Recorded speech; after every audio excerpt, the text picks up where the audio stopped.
Hello, my friends.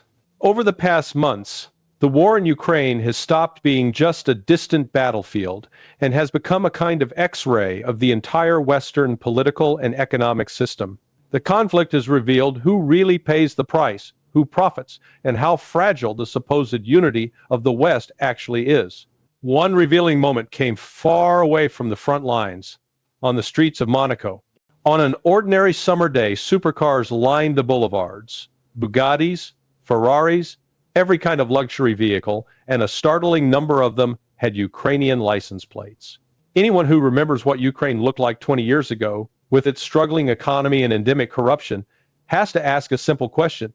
Where did all this money really come from? At the same time, we see reports and allegations that senior Ukrainian officials, people close to President Zelensky, like his chief of staff, Andriy Yermak, have been implicated in corruption scandals involving hundreds of millions of dollars.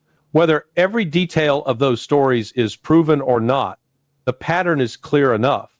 A small circle of elites appears to be doing very well, while the country is at war and ordinary Ukrainians are asked to sacrifice everything. That Monaco snapshot is symbolic. The wealthiest Ukrainians, the oligarchs and political insiders, have the means to live comfortably in Monaco, London, or Vienna. It is not their sons who are on the front lines. The fighting is done by young men from poorer regions, from small towns and villages, people who never had a Bugatti and never will. The same dynamic exists on the Russian side as well. It is not the children of major oligarchs who end up in trenches. It is conscripts and contract soldiers from distant regions like Siberia. In both countries, the people with the least power carry the greatest burden. At a recent forum in Doha, Donald Trump Jr. was asked about his father's position on Project Ukraine and whether a future Trump administration would continue writing open-ended checks to Kyiv. His answer reflected a growing sentiment inside the United States. The era of blank checks is over. He pointed to corruption in Ukraine, mentioned the allegations surrounding Zelensky's inner circle, and recalled that very same experience in Monaco Rose of supercars with Ukrainian plates as a visual metaphor for how international aid and domestic wealth seem to pool at the very top. Behind that answer lies a hard political reality.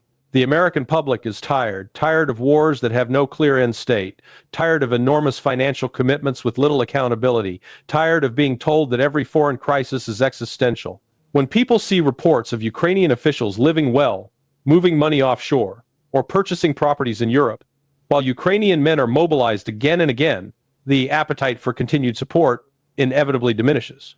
Against this backdrop, the diplomatic maneuvering over how to end the war in Ukraine has intensified. Zelensky is traveling to London to meet with what some in the media have dubbed the big three European leaders, Germany's chancellor, France's president, and the British prime minister. At the same time, there have been quiet but serious contacts between Kyiv and key figures connected to Washington, including Jared Kushner, who is said to be helping draft a potential peace framework. According to reports, there was a long conversation around 2 hours between Zelensky and a team that included Kushner and other U.S. interlocutors, following several days of meetings in Miami. Those discussions have reportedly narrowed the dispute down to two central issues. The first is territory, specifically the status of Donbass and the regions that Russia claims to have incorporated into the Russian Federation. Moscow's position, codified in its constitution, is that areas like Zaporizhia and Donetsk are now part of Russia. From that perspective, there is nothing to negotiate over because they consider these territories internal.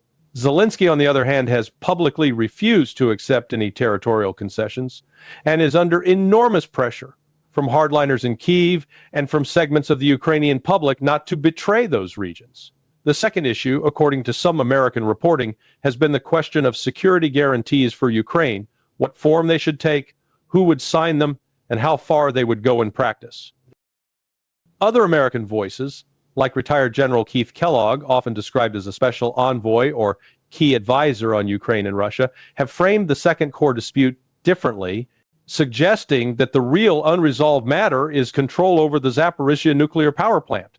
Because Russia already physically controls that facility and legally treats the region as Russian territory, it is difficult to see what Moscow would consider negotiable there. But from a Western and Ukrainian point of view, the plant's status is a major bargaining chip and a symbol of sovereignty. Kellogg has argued that the negotiations are in their final 10 meters, implying that a settlement is close if these two issues, territory and the nuclear plant, or in other versions, security guarantees, can be resolved. At the same time, he still supports additional sanctions and continued military pressure on Russia as tools to shape Moscow's calculations, even while ruling out the deployment of U.S. troops on the ground in Ukraine. This dual message, claiming that peace is within reach but still calling for more pressure, captures the West's uncertainty. It wants an end to the war, but it also wants that end to be on its own terms. While these U.S. talks are unfolding, European leaders are trying to assert their own agency. The big three appear eager to ensure that Ukraine is not betrayed in a Washington-driven peace process, particularly if a future Trump administration is willing to trade territorial concessions for a broader strategic deal with Russia. Reports suggest that Macron, Scholz, and Starmer are preparing to urge Zelensky not to accept any withdrawal from Donbass, arguing that such a move would be seen as capitulation. Their stated goal is to maintain Western unity, but the underlying fear is clear, that Europe will again be sidelined while Washington cuts a deal that reflects U.S. priorities more than European ones. At the same time, unity within Europe is fraying. Hungary, under Viktor Orban, has openly distanced itself from Project Ukraine. Slovakia has signaled a similar shift. The Czech Republic is showing growing ambivalence. Even Italy, under Giorgia Meloni, once very close to Zelensky, is cooling, for example, by questioning new weapons purchases intended to be passed on to Ukraine. These cracks make it increasingly difficult for Brussels to maintain the narrative of a fully united European front. Estonian Prime Minister Kaja Kallas has become a symbol of the hardline faction. Her rhetoric emphasizes the need for a just and lasting peace, built on weakening Russia and permanently strengthening Ukraine. But critics, including an analysis in the British Telegraph, argue that such a posture ignores basic realities. Ukraine needs vast amounts of money, constant flows of weapons, and, most importantly, young Ukrainians willing to fight and die. There is growing unease, even in mainstream Western media, about how long this can continue. Some commentators have begun to question simplistic historical narratives, such as the claim that Russia alone is responsible for countless invasions in the 20th century, without acknowledging the actions of other powers during the Second World War. The discomfort in Washington is also visible. According to one striking line, senior White House officials are irritated by what they call the Estonianization of Europe, meaning that smaller, very hawkish states are pulling larger ones into maximalist positions. A new U.S. National Security Strategy document reportedly reflects a more skeptical attitude toward traditional European allies, even as it refrains from directly villainizing Russia in the way earlier documents did.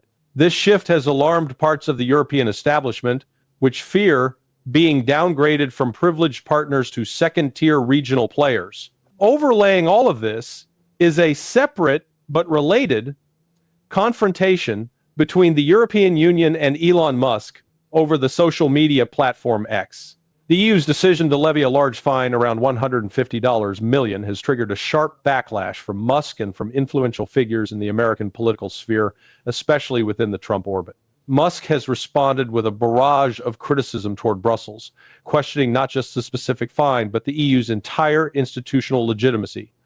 Prominent U.S. senators have joined in, framing the dispute as an example of European overreach and censorship. While this might seem like a sideshow, it feeds into a broader narrative that the EU is out of touch, overregulates, and expects Washington to underwrite its security while simultaneously picking fights with major American actors. Meanwhile, the battlefield in Ukraine continues to evolve in ways that drive all these political calculations.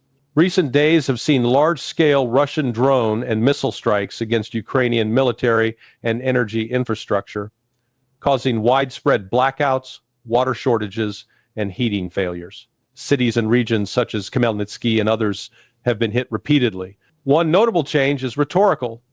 Ukrainian officials no longer boast about shooting down nearly every Russian missile or drone, nor do they publish the elaborate, often implausible infographics that once claimed they intercepted more weapons than were actually launched.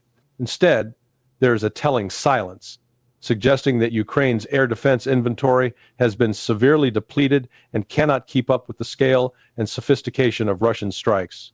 For Western planners, this creates a dilemma. The more vulnerable Ukraine becomes to Russian attacks on its energy grid and industrial base, the more critical additional air defense systems appear. But those systems are expensive, in limited supply, and every battery sent to Ukraine is one less available for NATO's own defenses. With public support in the United States and parts of Europe softening, it is increasingly difficult to argue for another round of multi-billion-dollar packages. Germany's situation illustrates the deeper structural costs of this war. The destruction of the Nord Stream pipelines and the broader breakdown of energy ties with Russia have left German industries scrambling for alternatives. Without cheap Russian gas, German companies are investing heavily in production facilities in China, where energy is more affordable and supply chains more predictable.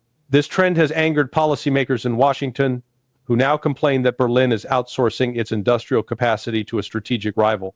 Yet it was the loss of Russian gas tolerated, if not encouraged, by German and American leaders that made this shift almost inevitable. The Nord Stream sabotage remains officially unresolved, with no major Western government pushing hard for a transparent investigation. But the economic consequences are visible. Higher energy costs, deindustrialization pressures, and rising political tensions. Now, as Washington criticizes Germany for seeking opportunities in China, Berlin can reasonably ask what alternative it has, given that its previous energy strategy was blown up literally and figuratively, and no comparably cheap, stable replacement has been offered. Taken together, these strands form a single, complicated picture. The war in Ukraine is no longer simply about front lines in Donetsk or missile strikes on Kyiv. It is about competing visions of security and sovereignty in Europe, about fractures within the Western alliance, about the limits of American power and patience, and about the way global energy and industrial systems respond when old arrangements are suddenly torn apart. Critics of the current Western approach argue that this war has become a machine that devours young lives while enriching small circles of elites in Kyiv, Moscow, and Western capitals. They point to supercars in Monaco, luxury real estate purchases, and opaque financial networks as evidence that the money train of aid and contracts has created powerful incentives for prolonging the conflict rather than ending it. Every month that passes, they say, makes a compromise settlement harder to sell domestically, even as the military balance on the ground shifts gradually in Russia's favor. Supporters of continued backing for Ukraine respond that the alternative, allowing Russia to consolidate its territorial gains and dictate terms, would set a dangerous precedent and undermine the security of many states, not only in Eastern Europe, but globally. They argue that the costs of support, while high, are still lower than the long-term cost of a world in which borders can be redrawn by force without consequence. Between these poles, real negotiations are quietly trying to find a path forward. Whether the key sticking point is territory, security guarantees, nuclear plants, or political prestige, any durable settlement will have to grapple with all of them. It will also have to address the underlying issues that the war has exposed. Corruption in Ukraine, the economic vulnerabilities of Europe, the changing priorities of the United States, and the role of Russia in the security architecture of Eurasia. What is clear is that the status quo cannot last indefinitely. Ukraine is running low on men, material, and infrastructure. Europe is straining under energy and industrial pressures. The United States faces domestic fatigue and mounting global commitments. Russia, for its part, has used the war to reorient its economy, deepen ties with non-Western partners, and test Western red lines. Somewhere between the front line in Donbass, the corridors of power in Washington and Brussels, and the glittering streets of Monaco, the final shape of this conflict is being decided. The tragedy is that those with the least say in that decision, the conscripts, the civilians under bombardment, The families living without heat or light are the ones who will bear most of the cost, whatever the outcome.